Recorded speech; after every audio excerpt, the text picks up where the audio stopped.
How you doing, brother? I'm hanging in there, man. I'm doing pretty good. It's been a productive week, and yeah, feeling good. Feeling good. Hanging How in about there? yourself? Is that good for you? Like, normally when I hear hanging in there, I think on the emotional scale, that's like, there's some shit that's been going on. Dude, that's my whole life. What shit that's been going on? Shit's been going on since I popped out of my mom's vagina. Thank you, mothers. Thank you for all the incredible ability to manifest us humans Oh and allow yes, us to be these independent vessels and vehicles of expression. amen to that. Amen to that. How about yourself, man? Look at that. My beer is only partially available. How are you? You're manifesting beer out of thin air. It looks like you literally just pulled it out of thin air. Ah, Watch you this. reached Watch. you Here we reached enlightenment, Tyler. here we go. This is so good. All these conversations, you took them to heart, and now you're just manifesting whatever you want out of thin air. And just like pow, pow, pow, pow, If that doesn't if that doesn't sell as content, I don't know what will. I'll pow. give it a try. Nope, not yet. Here, like this one. Yeah, brother. So I just Damn. watched the video that Grayson sent. I went back to the first one that he sent, and it was on the theory that how everything could be perceived as a hologram. Everything in the Mm, universe be perceived as a yes. hologram. And they walk through this whole series of thinking around a fish that's in a like a bathtub, and then the bathtub drain starts going, that the speed, the velocity of the pull increases the closer that you get to that point. And then it actually increases to such a point that it gets beyond the speed of sound, so the fish could communicate prior. But once it gets into that vortex and it's going faster than the speed of sound, it goes. And so they're making the argument that everything in the world is actually bits, right? And so we can distill everything down to being bits of information. And so physical, particulate matter, et cetera. So that fish has bits, but also does the other fish, perceiving their friend disappearing. Like, where did it go? It just went down the drain. But where did it end up? Did Where it did it die? end up? Did it, like, what happened to it? And so this is the most, the first step, the first most rudimentary perspective or analysis of how what could happen to the material, because the idea here is that the bits don't ever get created or destroyed, right? Matter cannot be created or destroyed, it can only be transferred. And so it progresses from there, and it's fascinating. It was a fast conversation for me to wrap my head around. Shoot, And I'll have to check it out. He posted in that group text message? yeah, yeah, Okay. go up. It's one of the first ones. It's the first YouTube video, and then he posted another one. And so I thought, at this evening we'd have, whatever direction that you want to go, whether that's pyramids and ancient Egyptians and their technology, or understanding of space and time, and all these different things that we are just now beginning to catch up on or haven't yet. If you want to touch on any of the numerous other concepts that you brought up, man, feel free. Man, astral projection, I think we might save for another one. That can get pretty comprehensive and deep. But dreaming in itself, maybe we can just do dreaming just to start off. I got, actually, yeah. Here, I'm gonna see. Can I send? Yeah, I can. I can send text through here. I'm gonna send you this interesting article here just to check out the title, and you can read it at your own leisure. The title is "The Pandemic is Giving People Vivid and Unusual Dreams. Here's why." Hmm. And to give like an abridged version of this article, they're talking about how um, they're theorizing that, and it's a valid theory, that we're having an unusually different variable that's causing a greater increase in like fear and stress. The pandemic is this huge unknown, right? You don't know if you're going to have your job, you don't know if you're going to die, you don't know if your family's going to survive. There's a lot of there's a lot of unknown fear. So that by itself puts you in this different state, this different frame of reference you're not used to. And B, it's forcing you to be home. Most people are used to like leaving their homes and doing stuff.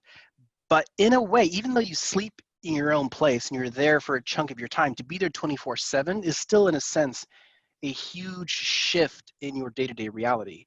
So the combination of A, high levels of, of different amounts of stress and fear, and B, being in this new environment is causing your brain to kind of process it in a different way.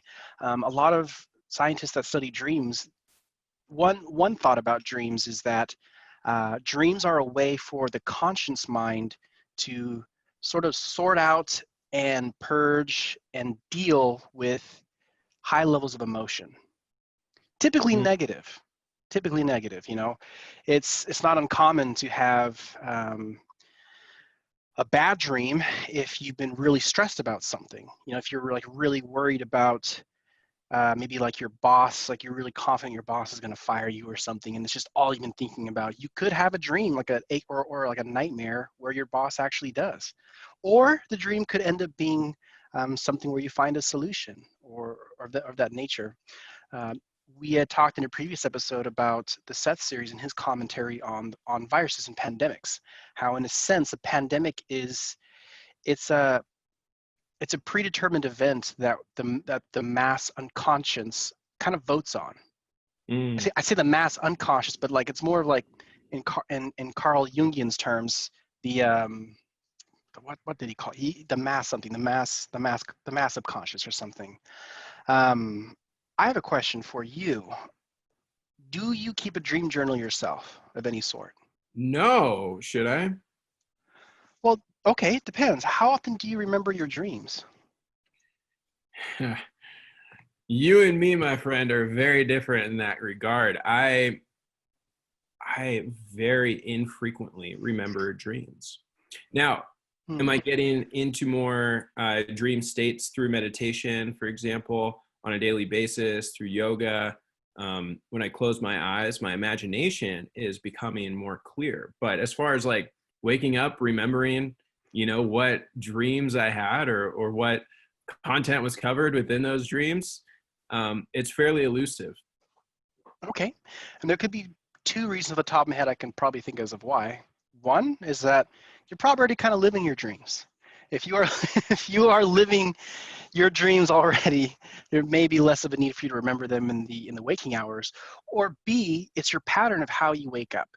If you don't mind me asking, in terms of like your own day-to-day life, how often or how early do you set yourself up to wake up each day? Do you set yourself to wake up pretty early? Do you wake up naturally? Um, Yeah, what I'm would all you like to over the share? map. I'm all All over. over the map. Yeah, Okay. sometimes I'll be up at 3, 4, or 5 a.m. Rarely. Other times it'll be 7, 8, 9, and the last 2 days it's been 11 and noon respectively. Okay. Okay. That honestly could be a big part as to why. By not having a set time that you sort of wake up, um, there's this. So everyone dreams. All human beings dreams. A good portion of mammals and fish, reptiles, pretty much most multi-limbed creatures dream to some degree. Um, and there is this slight in-between state where, as you're waking up, the dream memory actually sort of exists in the amygdala. The amygdala is the part of the brain that handles the emotional processing, and it's also where your short-term memory is. Now, when you were in biology class back in the day, you might have learned about there's, at least in human beings, we have short-term memory and we have long-term memory. Short-term memory, it can vary from person to person. Some people have very sharp short-term memory, very broad short-term memory. Others do not. Some people have disorders where they are not able to download anything new in their short-term memory. Like there are some type of rare instances where people, either through a brain injury or through some type of infection, whether it's bacterial or viral, that affects their brain structure, to wherever that incident happened is where their long-term memory for that point exists as their only point of reference. Like, have you ever seen 50 First Dates Yes. with Adam Sandler and Drew Barrymore? That's a Yep. perfect example, right? She does have memory, but it's only at one point in her life. Um, Short-term memory, a really good analogy is short-term memory is the RAM in a computer. Your RAM also has short-term memory, and then you have the ability to save that onto your hard drive, which is like your permanent long-term storage. Um, dreams, because they involve the emotional centers of the brain and your prefrontal cortex, they dwell in the amygdala. They are actually, in a sense, very akin to short-term memory in a RAM state of a computer. If Mm, there's not a conscious action to recollect it, then it just simply wipes. It's like clearing the cache in your browser, clearing your search mm. history, and before you're able to bookmark or save those files. So there's actually a couple of steps that you can take if you are interested in tapping into your dreams. Yeah. There are many good books out there on the nature of dreams, why they're important. A really big part as to what created my interest in dreams is it's a way to really learn about yourself. Mm. Um, the few books that I've read of those that really look into the psychology of dreaming, a few people have been able to create this concept called a dream mandala. Have you ever heard of the term mandala? Yes. Please define. Yeah, so in Tibetan yogi, a mandala it's like this strange circular pattern. It's a circular repeating pattern that's almost kaleidoscopic. And in Tibet, they will draw these mandalas. I'll actually pull one up since we can share screens and stuff. Yeah. Yeah, so a mandala, here's the Merriam-Webster definition, is a Hindu or Buddhist graphic symbol of the universe, specifically a circle, always circular, enclosing a square with a deity on each side that is used chiefly as an aid for meditation. Yeah. There are Hindu many or Buddhist. How did you say that exactly? Hindu or Buddhist belief system. But it was around the universe, right? Yeah, it symbolizes the universe. And it's always done in such a manner to where it's symmetrical. The symbolism is typically symmetrical always. So even though there's like different imagery, there's different variations in imagery. For the most part, it's this cohesive, symmetrical image in the center. And there's this idea that we all contain as this unique point of consciousness, as this point of all that is, or our God self, or whatever. We all have our own unique version of this mandala. And Mm. this mandala, we all have a unique mandala, and it is sort of the point of projection. The way that I like to visualize it is that this mandala is this camera lens. No, not a camera. Well, yeah, either a camera lens or a lens on an aperture. Something where light passes through, and the projection of the light that passes through, maybe you could consider our 3D version self as that projection of this mandala. And to discover details of this, you can kind of piece together pieces of your own mandala through exploring your own dreams. Mm. In an earlier episode, I'd referenced how I have been keeping a dream journal, and one of the exercises I learned about in keeping a dream journal is when you're writing down a dream journal to write down all the details, events, emotions, situations, and objects, things, people, anything you can remember, and keep an eye out over time. You have to kind of collect this dream data over time to sift through it and see what repeats over and over and over again. I had made a mention from that story about my first ayahuasca night about the spider being my spirit animal. I have seen the spider in my dreams more than any other symbol, hundreds of times. So the spider, for instance, would probably be somewhere in my own personal mandala. I also see a lot of aliens, so spiders and aliens would be a part of my mandala, possibly. What Um, style of aliens are we talking about here? that would be that would be a whole nother episode for sure. Um, I'd made mention to you about this, this entity named Bashar that's channeled, and so for those that listen, everyone has a different belief system about our origin. I belong in the camp that believes we were a genetic experiment. Human beings were a genetic experiment. I don't think we just magically spawned from some godhead.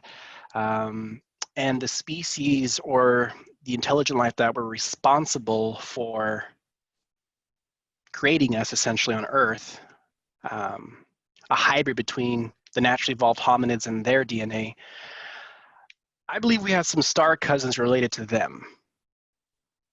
Either their ancestors or their offspring, many generations, I I believe have kept an eye on us. With all the UFO reports coming out, I mean, even just yesterday, at least twice, 3 times a month, I'll see a news article hit mainstream news about some strange object being found on the International Space Station live feed that they cut video on, and there's UFO sightings all the time, all over the U.S., especially the Pacific Northwest. Lots of UFO activity. So I believe that some of the UFOs that interact with us are kind of distant relatives, just checking up and seeing. I wonder how our genetic experiment is going. Yeah. But yeah, we can definitely do a deep dive into that. That'd We're be gonna fun. have to do a deep dive into that one. You can't just touch on that and go. Oh yeah, I got a lot of material on that kind of stuff. But yeah, no, back to dreaming. So for those that are interested, I know this. I know that there's a lot of information that we kind of just push out there, and I know some people out there like me like to have something tangential or a source. Um, there was a Stanford professor by the name of Stephen LaBerge, PhD at Stanford, who was the first accredited professor to prove the existence of lucid dreaming.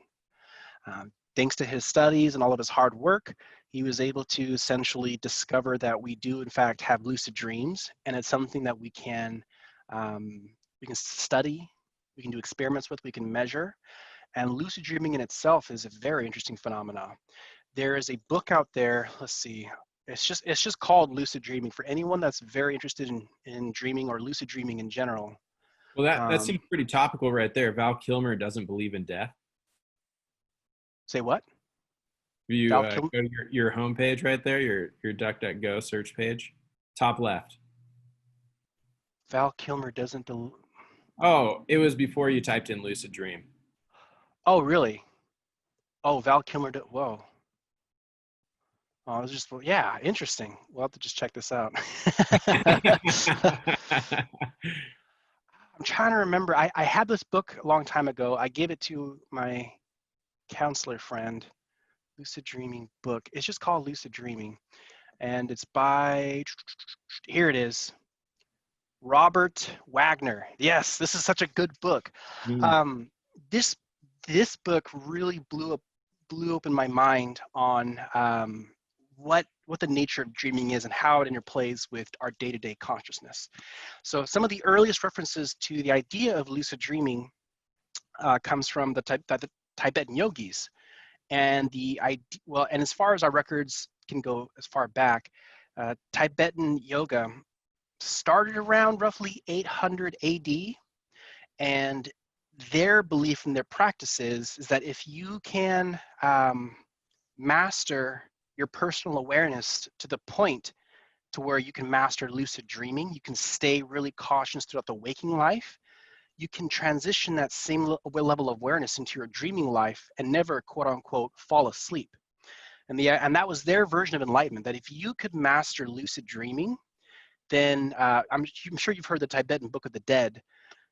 You could avoid Bardo, you could avoid reincarnation, because they believe that death was going into a very intense dream, and if you could remain conscious, you wouldn't get swept up into another incarnation. You wouldn't get swept up and awaken as another waking life dream character. You would retain your awareness. So these practitioners would spend all day in this deep meditation where all they would do, oh, and here it is. I also have this, but this is the book itself, the Tibetan Yogas of Dream and Sleep. They would practice every day to be super present in the now. And they would have these different techniques, such as they would have these types of devices that would make noise where they would remind themselves every period, like like a little bell or something. Am I awake? Am I awake or am I sleeping right now? And a lot of these techniques that these people that the Tibetan yogis have evolved. This book right here, this is the book Exploring the World of Lucid Dreaming. This is by Stephen LaBerge, the professor at Stanford. A lot of techniques this team actually took and adapted into modern practices. And when I had the time, when I was a young adult, and I think I was like 19, 20, living with my parents still for a little bit, and I had the time and the space to start practicing this in depth. Sure enough, like building a habit, if you practice some of these techniques, it works. It's kind of Mhm. bizarre. It actually works. It's simply just building a habit and having your subconscious sort of take on that habit. I have since then not keeping up my practice, so my ability to lucid dream has kind of waned. But I still have pretty vivid dreams. Even during this pandemic situation, I've had a lot of interesting dreams. So, anyways, to go back to this point in lucid dreaming of why it was so fascinating, this man, Robert Wagner, he's one of the rare individuals. There's a small percentage of human beings who just for some reason or another naturally are gifted at lucid dreaming. They can just naturally, spontaneously have lucid dreams all the time. And for the listeners out there who don't know what a lucid dream is when you are in a dream and you are fully cognizant that you're dreaming. Like you have 100% awareness, oh, I am in a dream. And for any of those have experienced it, it is rare. For the large majority of people that experience it, it's super rare, and it's something you don't forget. For those that are curious, who haven't tried it, I would highly recommend looking into and giving it a shot because I'm just going to speak from my own personal experience. Experiencing a lucid dream is the most, for me, is the most intense experience you can have that, like, alive that you can remember. It's, Oh, woo, oh yeah, Tyler. Like it's so. I'll say this much: I've had some lucid dreams that seemed way more real than waking reality. Way more whoa. real. Yeah, I would wake up and I'd wake up in this physical reality, and this would seem dull in comparison. A few shades duller, a little bit more gray. It's bizarre. Yeah, Woo. it's incredible. And in this lucid dreaming state, oh, it's this magical dimension where not only is anything possible, but there's this level of understanding that you can access only in that dimension, only in that awareness.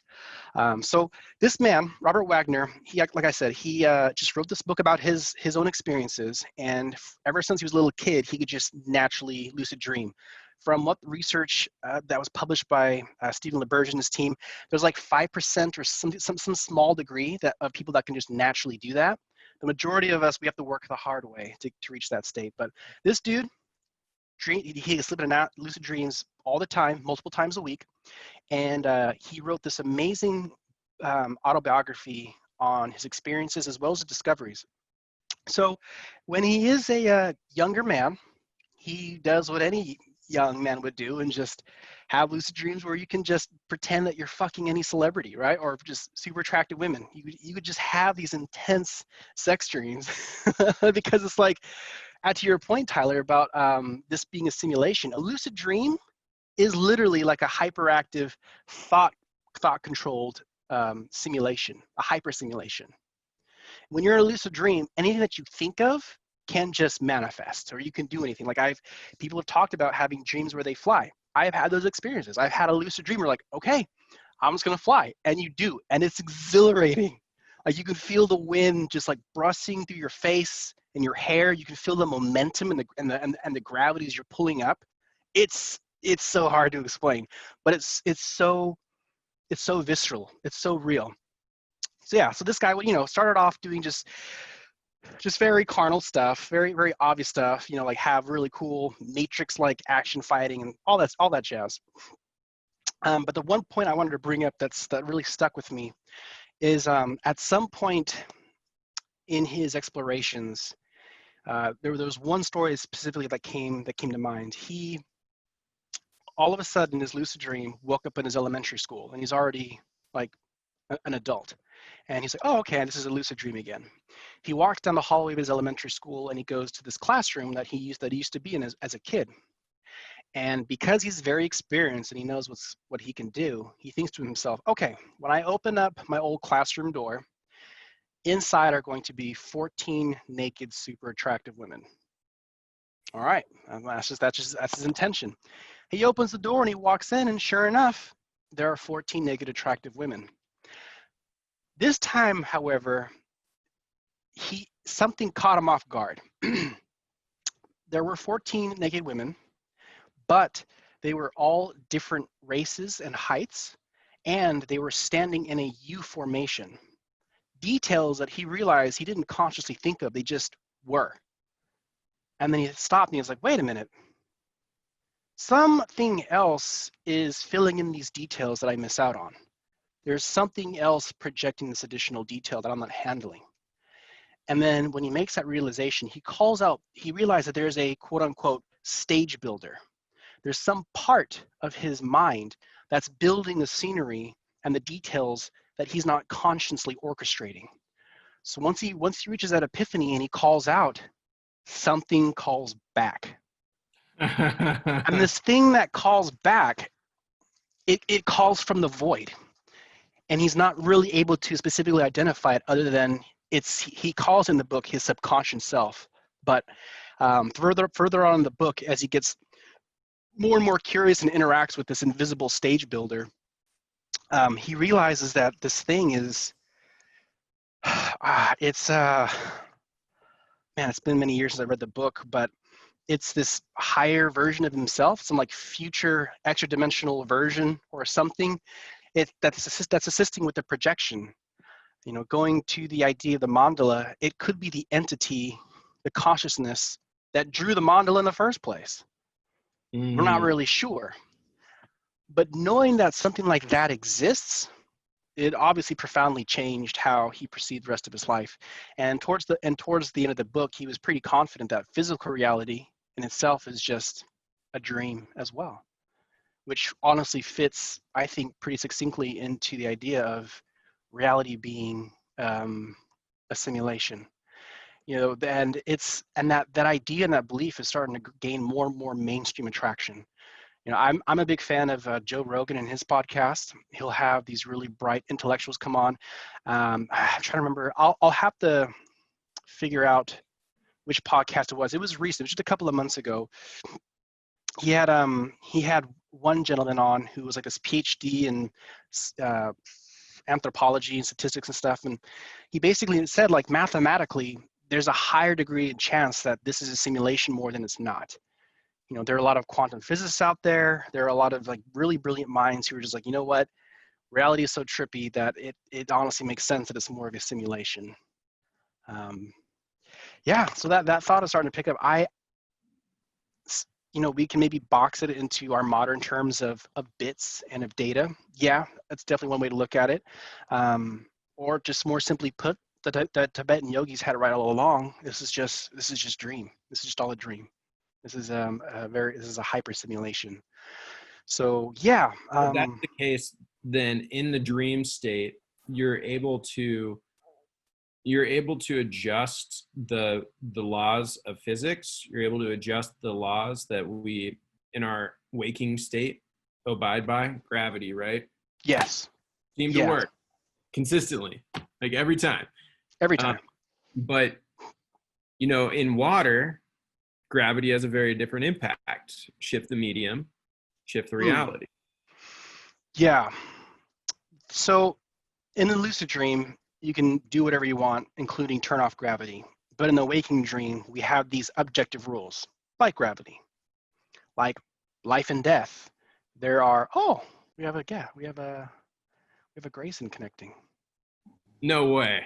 No way. Backdrop. Whoa. We actually heard you just get beamed in. Dude, nice backdrop. How'd you pull that off? You got a green screen behind you, don't you? Notice, give the little shake, buddy. So, nice. Tyler doesn't have a green screen, but his computer is strong enough to pull it off. It didn't used to be, but watch this, man. We're here, and then we could be on the old gate. Dude, how do you astral project like that? That's amazing. Northern Lights, what up?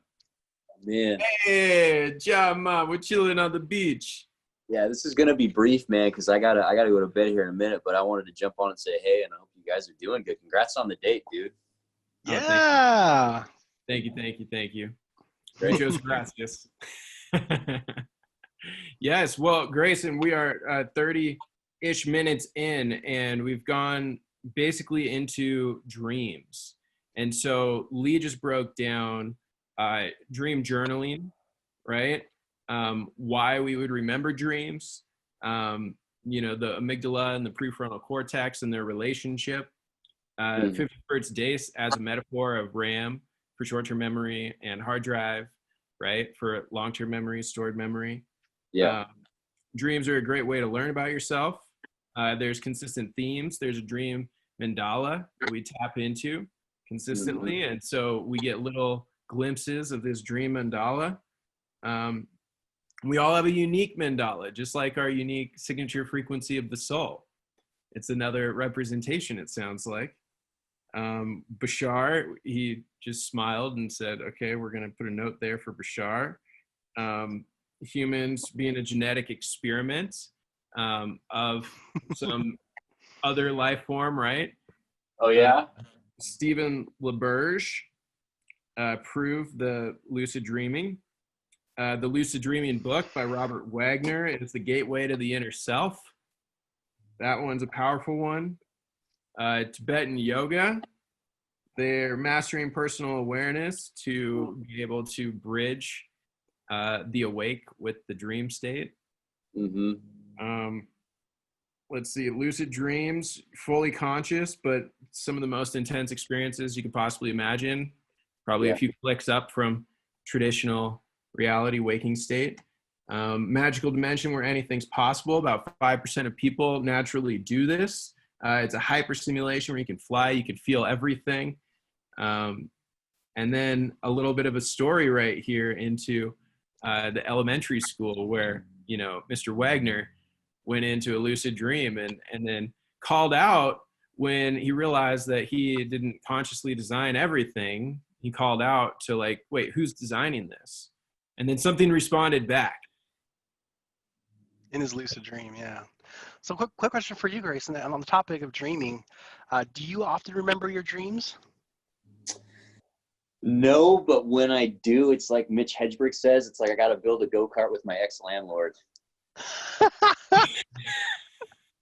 That's kind of cool. Mitch Hedberg, rest in peace. It's like one time out of 1,000, it's exactly what I want, but most of the time I don't remember it, or it's just randomness. A lot of times it's me like, we got to get prepared. The things are coming, like the running and stuff. And I've researched that a little bit, but yeah. Have you ever experienced a lucid dream before? Yes. It's been a long time, but yes. All right, Grayson and Tyler, I'm going to throw this out there. Lucid dreaming is something that can be learned. Yeah. Like you can create these habits to trigger lucid dreams a lot more often. A part of these are from Stephen LaBerge, the PhD from Stanford, who have collected data to show there are very effective techniques. I think it'd be super fun if we all started a practice together to try to do lucid dreaming and then talk about it. If you were to devote, like, honestly, it's easier than you think. So, okay, I'm just gonna, since time might be limited for you, Grayson, here's the most effective technique to have a lucid dream if you haven't had one before. It's very effective. It's called the WILD technique. And I'm gonna pull it up real quick because I'm gonna butcher the definition. The WILD. You see the WILD or the mild? Nope, not WILD. It's mild. It's mild is an acronym. So is mild lucid dreaming. Okay, and I'm going to share my screen again. Here it is. Yeah. Okay. Mnemonic induction of lucid dreams. Okay. All right.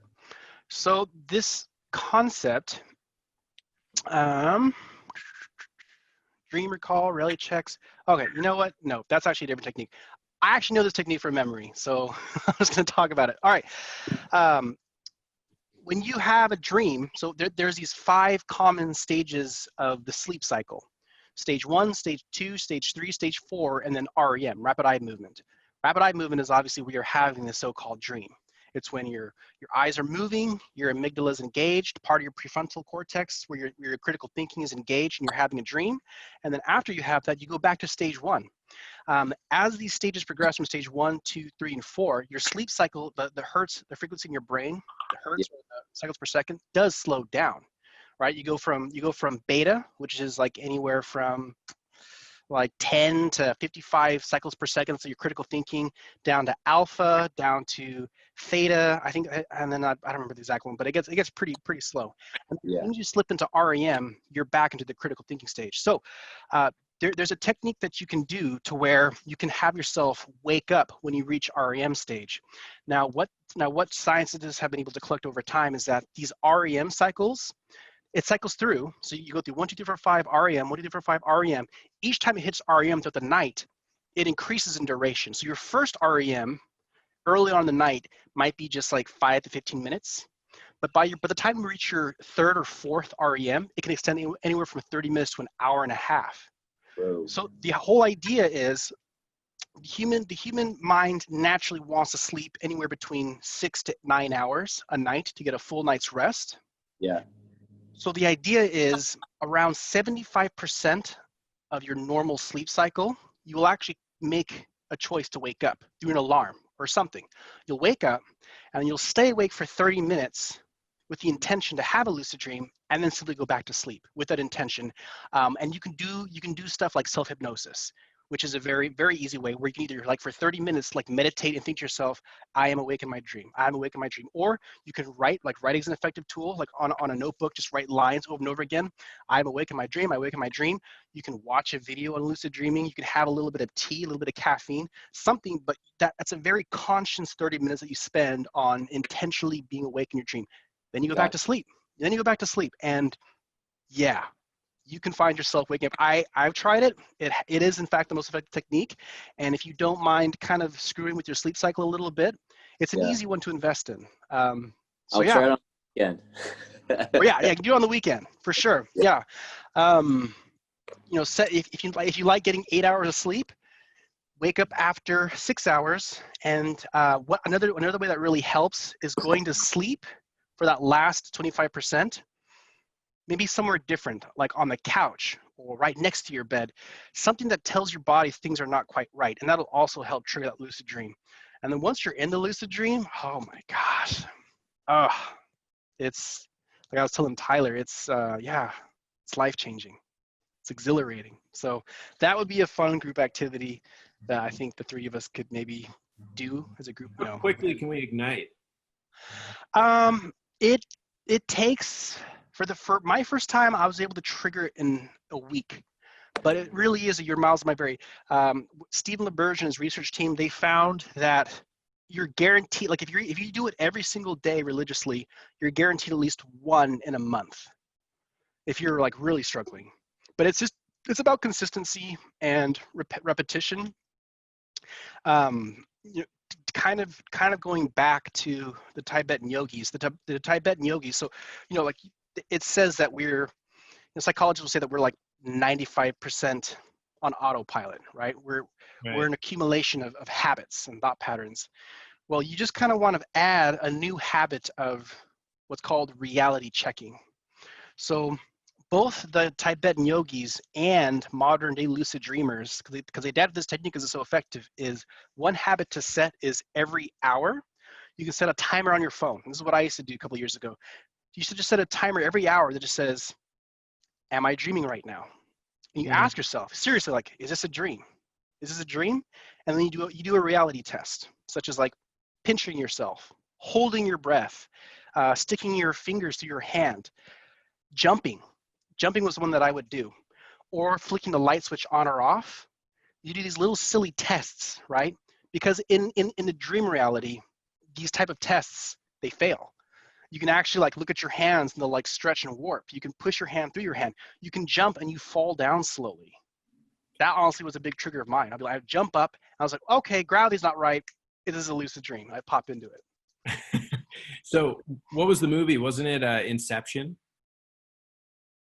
That was a movie that talks about lucid dreaming, yeah. And they go multiple layers deep, and that was one of the things, right? You always kept the totem, so the somebody kept a Reality check. journal. Yes, the Yeah. reality check. So, okay, I mean, what is it that's so exciting about this for you? Like, obviously, we've heard a whole lot, but like, break it down from somebody that hasn't experienced this to why Okay. somebody would want to. Yeah. So one major thing is the experience itself will make you feel more alive than anything. Look, I'm obviously just speaking from my own personal experience, but after you experience a very vivid lucid dream and you wake up from that, it's one of the most exhilarating experiences on life. Like more than a roller coaster, more than a crazy drug experience, lucid dreams are just like holy shit. Like it's just that vivid, that visceral. It changes your life. Your ability to do stuff in lucid dreams, it's very fun. Like you can do like you can fly, you can screw a celebrity, you can do all these like generic stuff, or the last lucid dream that I had that was very, very powerful, I have the intention of talking to my spirit guides. And sure enough, I encountered something that was really bizarre, and it stuck with me. It stuck with me very, very succinctly. So you can have, earlier in this episode, I talked about how dreams are a good way of learning about yourself. Lucid dreams specifically are an amazing way of learning about yourself because you can you can summon an individual in your dream and you can ask it a question. And the answers are typically fairly profound. It's a way to talk to your subconscious. It's a way to talk to you on the inside. Other folks, so there's this awesome electro artist, Aphex Twin. He's like a savant level genius when it comes to music production. He doesn't produce, his last music came out a while ago, but very, very avant-garde, like really interesting new type of music. He would get inspiration from his lucid dreams. He would compose the music in his dreams and come back and then produce in real life. There are many amazing scientists and artists who actually would get their inspiration or conceive something, a new concept, a new art piece through their lucid dream state. You can also, this has also been proven too, that if you are pretty skilled at lucid dreaming, you can over time work on skills. You can practice stuff. There was one story I was reading about a violinist who could lucid dream regularly. And she would practice really complex pieces in her lucid dream. In her lucid dream, she would go over the piece and she would play it perfectly, even in front of a made-up audience. And she would attest that to accelerating her ability to master complex pieces. So there's many different ways that dreaming can help. They did this really interesting study on dreaming where they factored in how dreaming helps you improve in your day-to-day life. This is a very interesting study. They had these people living together on this compound where all they would do during their waking life is play this skiing video game. And it was a full body skiing video game. And it was a complex one too. So like, they had like a screen with these, mechanical skis that you can kind of like go down the mountain on. And it was difficult. And so anybody at first that would try the skiing game would just suck. What they would do though, is they would measure how quickly you got good at the game each day. Their theory was that dreaming assists in the retention and development of new skills and improving on whatever you're dealing with. They had one section of the group where they would just let them sleep naturally. They would let them sleep, have their full sleep, and they would have this other test group where they would have these electrodes hooked up to their brain, and anytime they would get close to REM sleep, they would wake them up. So they would have partial sleep. They would never let them have REM sleep. And the group that didn't have REM sleep suffered greatly in their performance over time. And the group that was allowed to sleep improved at the skiing game way faster than the group that didn't. So there's some aspect of dreaming that allows you to improve your skills and just improve whatever you're working on. Imagine being able to practice lucidly. So there's skill improvement, there's self-discovery, and there's just the exhilaration part of it. Like millennials, for instance, there's this cliche about millennials about how we love to collect experiences. Like we'll spend whatever money on experience. Well, lucid dreaming in my personal life has been the most profound and exhilarating experience I've ever had. And it's fucking free. You don't need to spend anything on it. You just got to spend the time and the energy on it. And holy shit. Yeah. So where are the distinctions between lucid and just dreams? Like, what if you're really good at REM, but you don't have conscious awareness? You're not lucid through that. What is the correlation between the skill development and, you know, the imagination and the creativity and how it shows up on a daily basis versus now getting into this lucid state? Okay, so when it comes to just non-lucid dreaming versus lucid dreaming, non-lucid dreaming, you wake up and it's like watching a movie. You just like you watched a movie of something. There are things that are happening that you don't really have, at least from one point of reference, you don't feel like you have any control over it. It was just like you were just simply an observer. Mm, In some cases, you are in the dream, but you are doing actions that you don't normally would do in conscious life. I've had plenty of dreams where I say or behave in a way that I wouldn't do in normal life. I'm just like, huh, okay, like that's interesting. So there's a separation between your conscious awareness and what you remember, right? So it's this memory of just like, okay, I observed it. Whereas a lucid dream, you have perfect retention of what happened and why it happened because you made every choice. Like it was completely free will driven. As to your earlier question about where does, like, how does the improvement come about? That's a question that's still being researched. There really isn't an answer as to why. It's just, we still don't even know why we dream. Like we still don't understand. The idea of dreaming is just as vague and mysterious as the idea of death, where we just don't have answers. There's just not enough data on it. You know, wow. Stephen LaBerge discovered lucid dreaming in the late 80s, and even then it hasn't been intensively researched from that point forward. There's not enough people are interested in it and doing enough studies in it. But this, but I'll there's some extra tidbits I wanted to jump into that this gets a bit more into the fringe, but there's data out there. It's more anecdotal. It's a lot more anecdotal data. It lies in the arena of phenomenon. Phenomenon meaning there's not enough data to prove that this is real, but there's not enough data to discredit this completely either. So that it's in the Mm, phenomenon realm.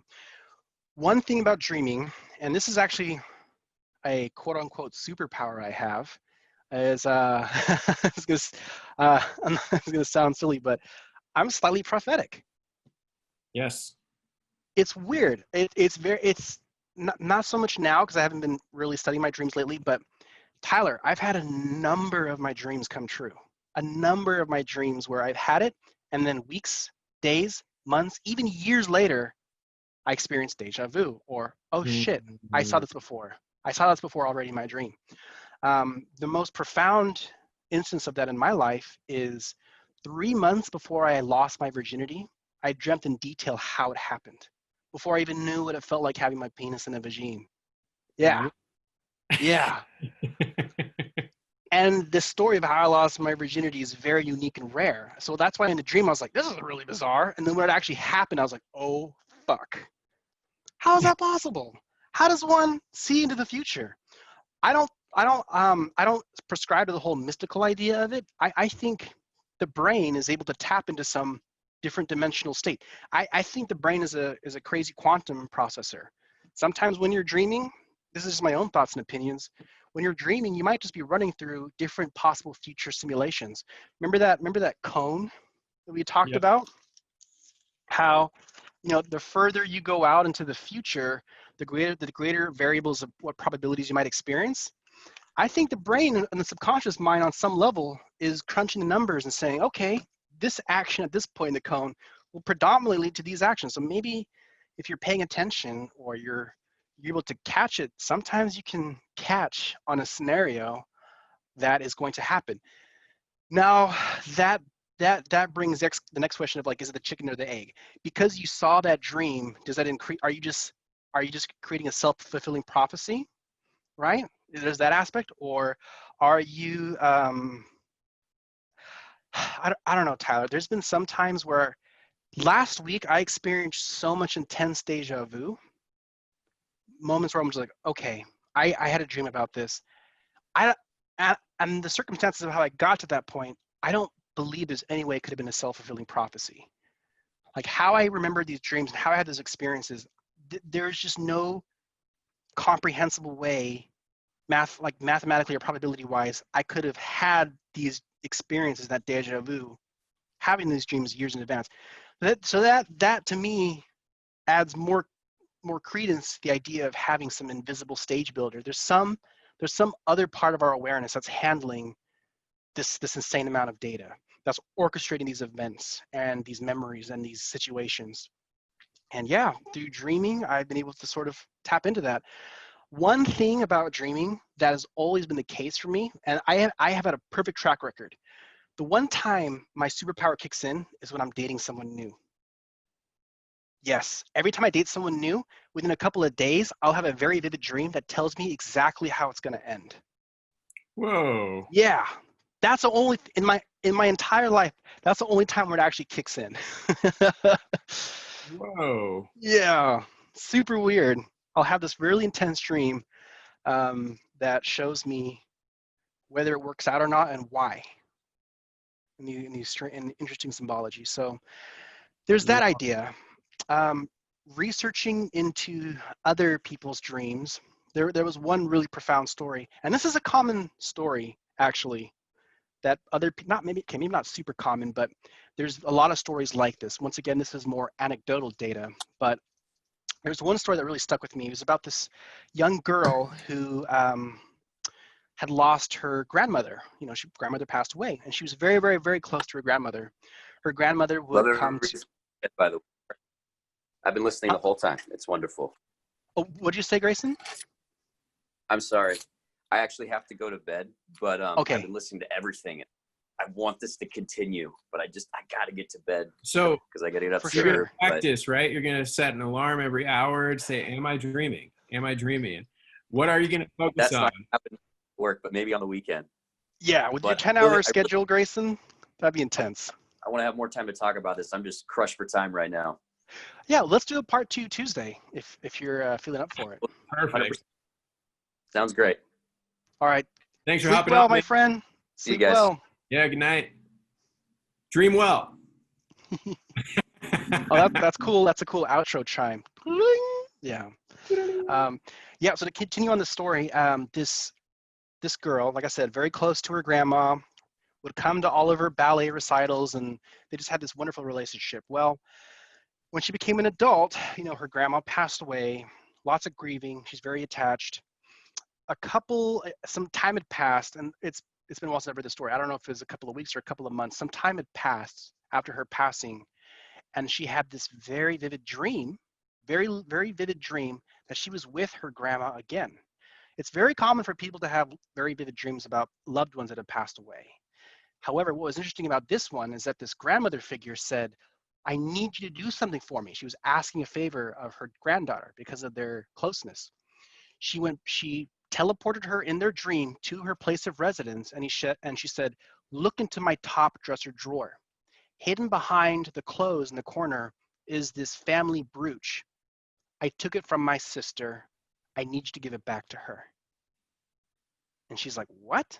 And then she woke up. This beautiful, rare, antique brooch, right? Is that the right way to say brooch? Brooch? The right? Brooch. Brooch. Okay. Tomato. Tomato. Yeah, tomato. Brooch. This antique brooch that in the dream the grandma explained that it actually belonged to her sister, but out of envy, she basically took it and kept it. It was like a family heirloom. But I guess the guilt was killing her or something. So she woke up and she's like, WTF? And it was this, a brooch that her grandma never really spoke of and she never saw, but it stuck with her and it kind of haunted her. And she decided out of curiosity to take action. She went to her grandma's place of residence. It was still, I guess it was being managed by someone else in the family. Someone else in the family was kind of had it, but she went to the dresser drawer where her grandma had described, her grandma's stuff was still there. And lo and behold, there was the brooch from the dream. Something she'd never seen before or heard about, but her grandma told her about it. And she handed it to her grandma's sister, I guess her great aunt. And yeah, her great aunt lost her shit, broke down in tears. And I'm just like, I thought this was lost forever. What the fuck? And there are stories like that where people inherit these messages in their dreams from deceased ones that actually apply to waking life. So these examples I give and these stories I tell, this is, once again, to the listener, this gets into the weird woo-woo space where it's all anecdotal. But once again, there's so many stories like this that it needs more research. I wish more people research to take this seriously because, yeah, we don't fully understand. We can't scientifically prove what's happening, but we have instances like that where people can take dream data and it's accurate in the waking world, and this happens multiple times. What the hell? Like, what does that say about the nature of dreaming and of life and death? So, yeah, I just ask that the listeners open up their minds, stay curious, do some research on this. This blow open your world. Lucid dreaming, talking to deceased relatives, a lot of bizarre stuff. Stephen LaBerge, he started this group, and this group has grown into like there's a huge international organization that studies lucid dreaming as a whole. And let's see, it's been years since I looked them up. You can look up like Lucid Dreaming Collective or something, but there's this huge group of people that are part of this collective. I think there's a website where you can like create a membership and join a forum where they will do large scale lucid dreaming experiments. And one of the big holy grails of lucid dreaming is conjoined lucid dreaming, meaning you experience a lucid dream and you meet somebody else who's alive in that dream and interact. That has been fascinating. There's been a lot of fascinating stories where Experienced that? just, huh? Have you experienced that? I have not personally. What about in some of the psychedelic journeys? There's a lot Yeah. of shared experiences. There's a lot of things that people zoom out and it's like, okay, hold on. And they start to describe even further. And sometimes 2, 3, 4, 5 people out of just like 10, 20, 25 people will have had shared experiences. Oh yeah, I'm glad you brought that up. Where's the gap? Where's the merge? Where's the hybridization? Like, what is the Yeah. distinction? Could it be that, you know, psychedelics are just a catalyst for us to get into essentially that same place? And so Yes. lucid dreaming just being a very accessible mechanism and vehicle for us to speak to our inner being or that larger consciousness, that God force, that life force, whatever it is, whether that's a specific, you know, Lee 2, right? Your super soul, or or Lee 3, or, you know, whatever that looks like. Yeah. Yeah. No, I'm really glad you brought that up. And what we can see on the physical plane is, although the studies are not conclusive completely for humans, this is brought up a lot in this realm of discussion, that dimethyltryptamine, the molecule that it's a neurotransmitter that your brain produces, is responsible for dreaming in general. It's theorized that when you go into REM sleep, your pineal gland that produces different types of neurotransmitters, including serotonin, also releases dimethyltryptamine. It's said that dimethyltryptamine is released when either A, you're born, B, you're dying, and C, when you're having a lucid dream.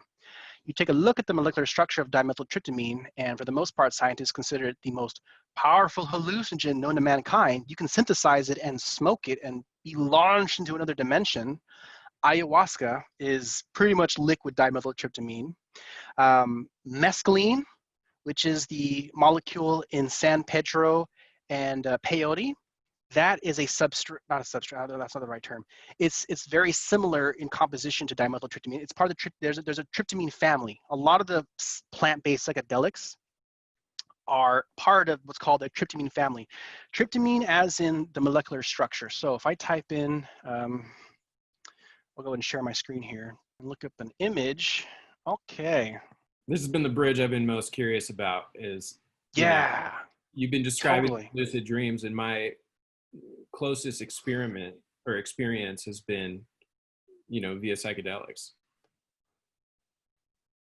I'm gonna type in tryptamine family. That's usually a term. Okay, 5-MeO-DMT. Yeah, so check this out, psychedelia. I don't know how big I can blow this up. Let's see if I can. Yeah, all right. So this is the tryptamine family. You'll see some things that are familiar. So mescaline, this is what comes from the peyote and San Pedro cactus. There is 5-MeO-DMT, which comes from the buffo toad. You can click that and smoke it. It's really powerful. Psilocin, which is the composite in magic mushrooms that makes you trip out. They all have this structure right here. This is the tryptamine structure. There's a chain of 5 molecules here and then 6. Always these. There's always this hexagonal structure in all of this, but there's different variants. There's 2CB, there's 2CE. 2CE, I've actually tried twice on accident. There were 2 different instances where my friend's like, yeah, this is acid, because I've never tried acid. I've never, like I told you in a previous episode, I've actually never done acid.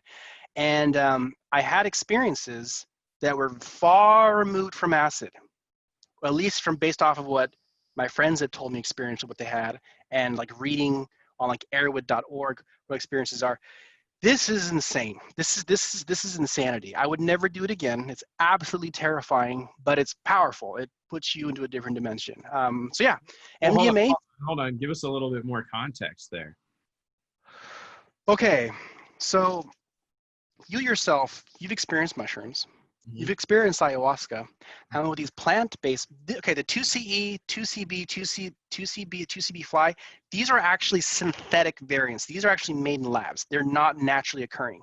The ones that are naturally occurring, there are very similar effects. So I've done mescaline, I've done psilocin, I've obviously done DMT through ayahuasca. They all have these type of like wavy, dreamlike breathing structures, right? There's this waviness and this, it's hard to explain. There's this element of being in moving water that kind of alters reality. 2CE is very crisp and clean. You don't experience any of that. 2CE, the best way I could describe it, Tyler, is like being blasted right. It's like your waking life becomes a lucid dream. Straight up. Like when I was on 2CE the last time, I walked out into my front yard during daylight and I could perfectly control with my mind how the clouds moved in the sky. I would open up my laptop and I would watch a video I've seen before on YouTube, and the entire video that I'd seen many times on YouTube, it very clearly, like not waviness or blurriness or like the water effect that you experience other times, it would be very crisp. I would see this video play out in a completely different way. Like the people in the video would be talking to me. Like, Lee, you're just tripping out. I pulled out my friend's middle school yearbook, and I opened it to a random page, and the text is just like, Lee, calm down. You're just tripping the fuck out. Like the text. I was like, okay. The best way I could explain it is like it's an experience of psychosis, schizophrenia. It's like what reality would be like if you were schizophrenic, where nothing. Yeah. Did you watch The Green Hornet with Seth Rogen? No. But yeah, I'm sure you've heard of it. I walked out when I was having a really bad time. I was like, okay, I think I'm losing my shit. I walked out of the room and that movie was playing, and the movie was talking to me. Like it was, I thought I had died and gone to hell, is what it felt like. A minute felt like an hour. I couldn't feel my heartbeat. It was very bizarre. So yeah. So, now to bridge that though, with DMT. Yes. Right. Just raw DMT that you smoke. Only had one experience thus far, but in that experience, it felt much more mechanical. Much more mechanical. Yeah. So blast it off on a rocket ship, right? Like we're here in outer space. See, look at the hand disappears. Somehow it's connected. But there was a lot of, there were shapes like this. It was very geometric, right? Versus Aya has had a tendency to be much more watery and fluid and multi-dimensional. Like it's harder to put into language, but that's a distinction I think you can understand very well, and hopefully the listener can understand, is that, you know, when you're in something like a water medium, there's a rippling effect and there's a momentum, there's motion, versus like a digital, very mechanical environment. That's a good way to describe it. That's how I would describe this. It was very, very crisp and very almost surgical. No, that's not right. It's not the right term. Very prescriptive, maybe. it's crisp. It feels digital. It feels very devoid. The best way I can kind of describe it for those experienced psychonauts out there that have done plant-based tryptamines, there's this element, and the reason why I was drawn to psilocybin and ayahuasca in the first place, there's this element where you can sort of sense on some weird level that you're not alone. Like you can sense the spirit of the plant or whatever. There's someone there kind of holding your hand in an invisible way. With this, you are just pushed into the dimension you are all by your conscious mind self. You're in the driver's seat. So that's the best way I can describe 2CE. I have experienced MDA and MDMA. Yeah. And how this all ties to dreaming? Well, this all is based on if in fact your brain does release DMT when you sleep at night and you have a dream state, it's the connection to that reality. So if we take the concept of, okay, let's just say in this reality that we know for a fact that when you dream, you're experiencing DMT. Something that you can synthetically create and smoke when you're awake. You go into this strange reality where, yeah, bizarre things happen. If you are smoking artificial DMT, a lot of people talk about meeting entities, weird conscious beings, things that you can also create interact in a natural lucid dream. Tying that to the story of people having dreams, experiencing communication with deceased loved ones, or experiencing things in a lucid dream that you can then discover happens in your waking life.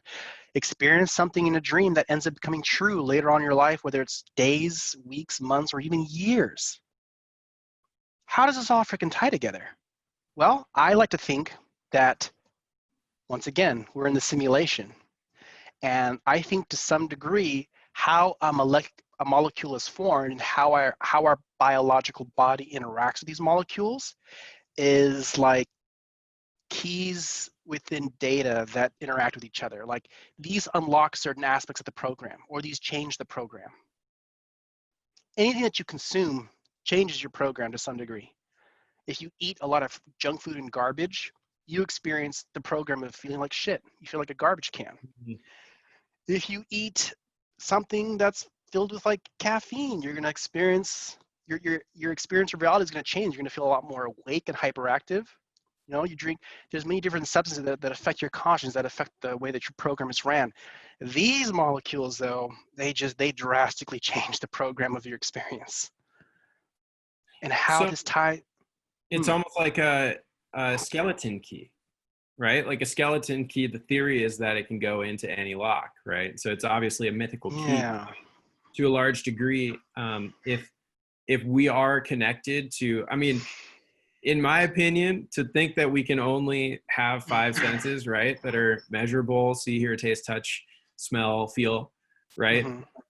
That is so restrictive. I mean, just to think what animals can sense, like what we understand of visible light spectrum relative to actual spectrum, right? The waves, we can only hear 20 hertz to 20,000 kilohertz, right? Like there's so much that we have within our traditional sensory model.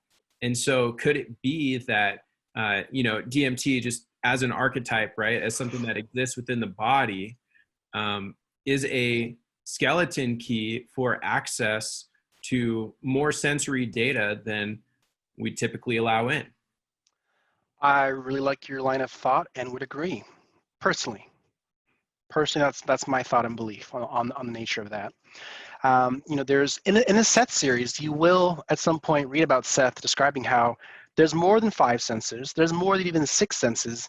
There is a great number of senses on different levels that we're not aware of. Also alluding to what you're talking about there's lots of wavelengths of data that we're not aware of, whether it's on the visual or audio spectrum and so forth. Even going back to, and this is once again anecdotal data, how if multiple people, especially those that you're close with, are on the same type of substance, psychedelic substance, whether it's a lot of people are doing mushrooms or LSD together, you had made mention about how there are these thoughts or feelings that are objectively shared. Mm-hmm. I remember one of the first times I did mushrooms with a group of friends, we were all just, experiencing the magic of it. And then all of us at once were just like, oh, shoot, my friend so-and-so is gone, and I think he needs our help. All of us together, like there was like the simultaneous thought of like, wait a minute, we all need to find so-and-so who had been gone for a while. Sure Just enough, this, huh? like fish in a school or birds that are flying. They We're a lot move more all of a with, sudden connected. Yeah. We found him in a room, like under a blanket, having a bad trip. And we could sense him from a distance, his emotion, like his emotional sense. There's this idea about telepathy. So telepathy is being able to read other people's minds. I actually think we're more capable of being telepathy. Not so much reading on people's thoughts, but reading what they're feeling. Feelings are a vibe, right? Feelings, you know, I made mention earlier about how there's the Heart Code, a book written by, don't remember his name, you can just Google the Heart Code. This doctor who in his research states that every time your heart beats, it releases an EMP, an electromagnetic pulse, a biologically created electromagnetic pulse. And this carries with it a message. It's the same electromagnetic field that biological life is connected to. The fish and the birds, how they have this internal compass, you know, they're able to like tap into this field, this bioelectric field that gives them the ability to navigate and sense things around them. Human beings have that too, but with the complexity of human life, we also have the emotional element too. Some people are very intuitive. Like anyone can relate to this. You walk into a party or a public event, a club, and you're there, you're walking around, and someone else walks in after you, and you can feel the vibe of that person. You can feel if that person's going to be cool, warm, threatening. Like sometimes if you're in a house party and a new person walks in, people can sort of like all of a sudden feel this like weird shift in their gut. Like, oh, this guy means trouble. Like he comes with a certain energy. He comes in with a certain intention that you can't describe, but it's palpable. It's because you're tapping into that invisible sense. It's one of your extra senses beyond the five. And for those that are a bit more sensitive than others, they can get really accurate with like how a person's feeling. So you hear the word empath being thrown around a lot. Yeah, it's just somebody who's just practiced either intentionally or naturally have the ability to really tune into how people are feeling without even a single word being exchanged. So it's something human beings are very capable of doing. I love that, man. It's amazing. Yeah. Yeah. So dreaming, don't fully understand it, but it's incredible. We talked about how you can jump through space and time with it. We talked about how you can communicate with deceased members with it. We talked about how we can extrapolate data. We can increase our skills. It's, yeah, it's a fascinating subject. So for all of our listeners out there, look into lucid dreaming. Look into dreaming as a whole. Research what a dream journal is and why it might be important. And I think in time, you'll start to discover something magical. For those that are bored and want some magic in their life, look into dreaming. It's such a easy thing. It's, yeah, out of all the material we might speak about, dreaming is the easiest level 1 introductory topic that you can research in depth to start opening up your eyes to what the hell life is about or the magic of what it could be. Oh, love that. So, you know, even just after having this conversation, I thought about how many times that I've had that feeling of deja vu, but not necessarily clarity. Like it just, there's a sense of familiarity. Like I feel like I've been here before, or this was going to happen. And I believe that all of us have those experiences the more that we self-reference, the more that we actually dive in. And so to have a process here and a plan and a map to be able to see more and more and more and not just draw those bridges, but to actually build bridges, right? To create, to be in the driver's seat of our reality on a daily basis. Like I could not agree more. I believe that we are a product of what we believe. And so our perception is reality. After all, I am at the center of the universe because this is the center of all the senses that experience the universe, right? And so lucid dreams, the concept around DMT, maybe being a skeleton key that can give us access to more sensory experience. As you hold your finger up, a black object appeared diagonally. Put your finger a little bit closer to the camera. It was weird. It looked like this black invisible key shape appeared in your fingers. It's not happening again, but it happened the first time. You'll see it in the recording. The very first time you hold your hand up, there's like this black shadow object. You already have the key in hand, Tyler. Already have the key in hand. Oh my goodness. Thanks for demonstrating that. You are most welcome, brother. The key to life in lucid dreaming. How's that for a title? Oh, yeah. And we can use an actual key. Key to life in lucid dreaming. Oh my goodness. So yeah, right. I'm gonna do my process, and I'll see. You know, I know it's all law of attraction, right? So the more that I put out, the more that I focus on, I want to recall, I want to capture, I want to understand, I want to drive. Let me in this dream. Let me in this simulation. Let's experience what it's like. Let's go for it. So if you want something a bit more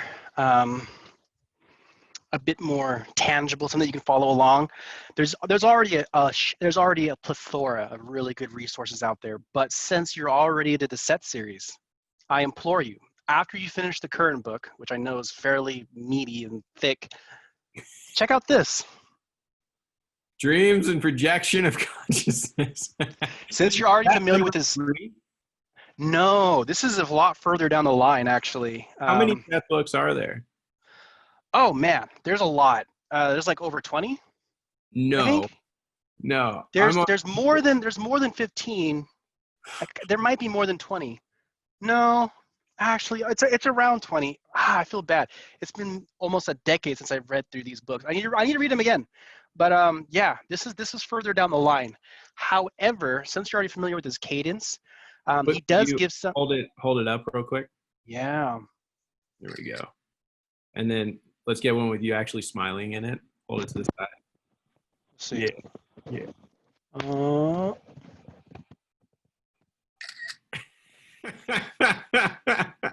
Yeah, the first book of Seth I ever got, and there's it's been 10 years since I read this, but dreams and the importance of dream recall.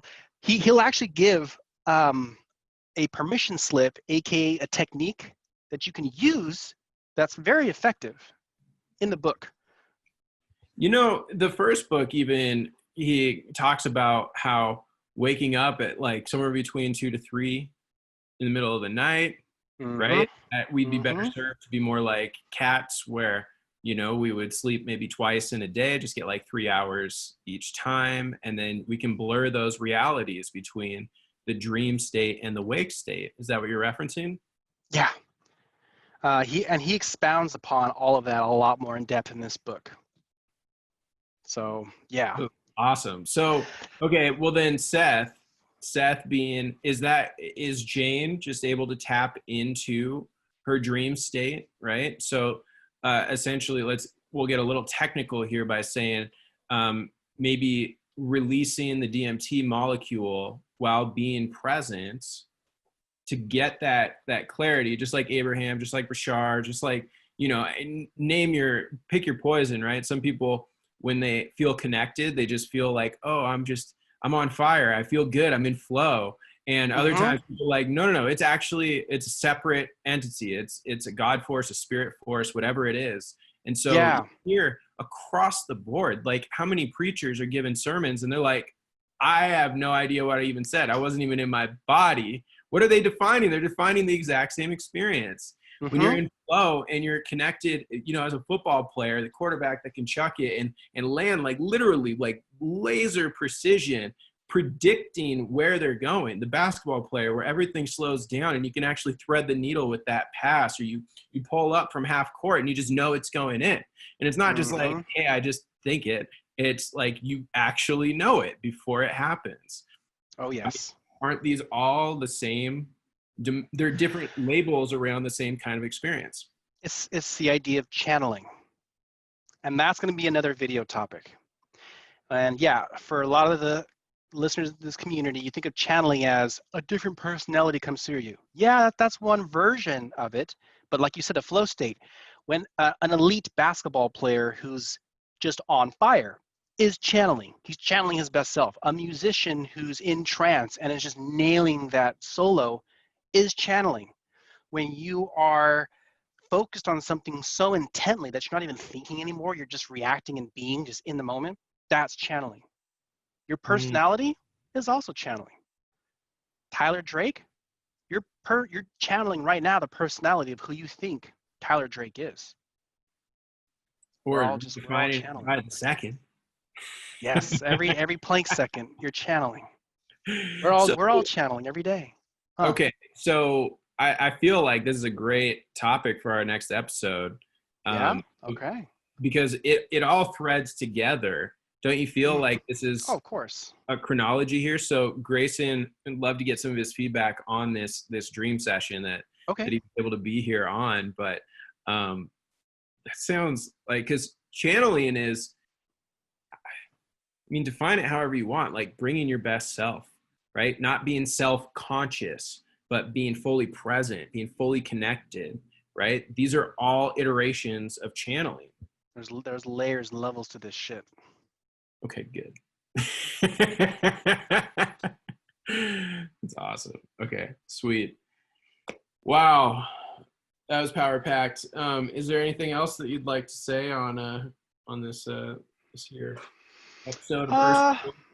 Yeah, just to reiterate once again, if you take away anything from this, dear listener, is to look into dreaming and eventually lucid dreaming. There's a plethora of resources out there.